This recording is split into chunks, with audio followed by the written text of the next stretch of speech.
সঠিক নিয়মে হ্যাশট্যাগ ব্যবহার না করার কারণে আপনার রিলস ভাইরাল হচ্ছে না। আসসালামু আলাইকুম, আমি মিম এম টেকনোলজি থেকে। আজকে আমি আপনাদের সাথে এই টপিকে আলোচনা করব। একটা রিলস ভাইরাল করার জন্য আপনার অবশ্যই একটা সঠিক হ্যাশট্যাগ অনেক বেশি ভূমিকা রাখে। এখন অনেকের মনে প্রশ্ন আসতে পারে, সঠিক হ্যাশট্যাগ কোথায় খুঁজে পাবো?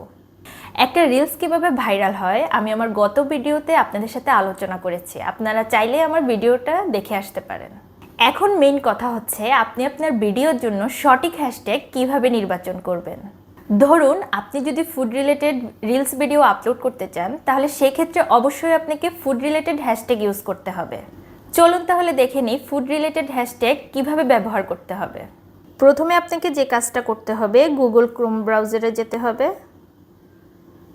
দেন আপনাকে সার্চ দিতে হবে। ধরুন আমি ফুড নিয়ে হ্যাশট্যাগ দিচ্ছি, সো আমি দিচ্ছি ফুড রিলস হ্যাশট্যাগ। দেন আমি সার্চ দিলাম। প্রথম ওয়েবসাইট আসছে বেস্ট হ্যাশট্যাগ, আমি এখানে ঢুকলাম। দেন হচ্ছে আমি প্রথম যে হ্যাশট্যাগটা আছে ফুড নিয়ে, সেটা কপি করলাম। দেন হচ্ছে আমি এখন আমার রিলসে যাব। ভিডিওটা দিয়ে এখানে আমি প্রথমে রিলসের সাথে মিল রেখে একটা ক্যাপশন ইউজ করব, আর আমি যে কপি করেছি সেটা পেস্ট করে দিলাম। পেস্ট করা হয়ে গেলে এবার আপনি রিলসটি আপলোড করে দিবেন। ঠিক এভাবে আপনি যদি ট্রাভেল রিলস করতে চান, তাহলে ট্রাভেল হ্যাশট্যাগ ইউজ করুন, আমি যেভাবে দেখিয়ে দিয়েছি। আর যদি আপনি মেকআপ রিলেটেড কোনো রিলস করতে চান, তাহলে অবশ্যই মেকআপ রিলেটেড হ্যাশট্যাগ ইউজ করতে হবে। আপনি যদি আপনার ভিডিওর সাথে মিল রেখে সঠিক হ্যাশট্যাগ ইউজ করে নিয়মিত ভিডিও আপলোড করে যান, তাহলে অবশ্যই একদিন আপনার ভিডিও ভাইরাল হবে।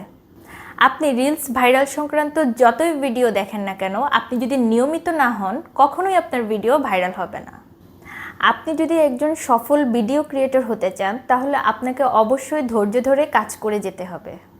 আর অবশ্যই একটা ইম্পর্টেন্ট কথা হচ্ছে, আপনি যদি আপনার রিলস ভিডিওর সাথে সঠিক হ্যাশট্যাগ ইউজ না করেন, তাহলে সেক্ষেত্রে কিন্তু সঠিক অডিয়েন্সের কাছে ভিডিওটি পৌঁছাবে না।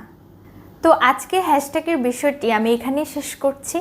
আর আমার ভিডিও আপনাদের ফ্রেন্ডস ফ্যামিলি সবার সাথে শেয়ার করবেন। আর আমার ভিডিও যদি আপনাদের কাছে ভালো লেগে থাকে, আমার চ্যানেলটি সাবস্ক্রাইব করবেন এবং লাইক দিয়ে কমেন্ট করে আমার পাশে থাকবেন।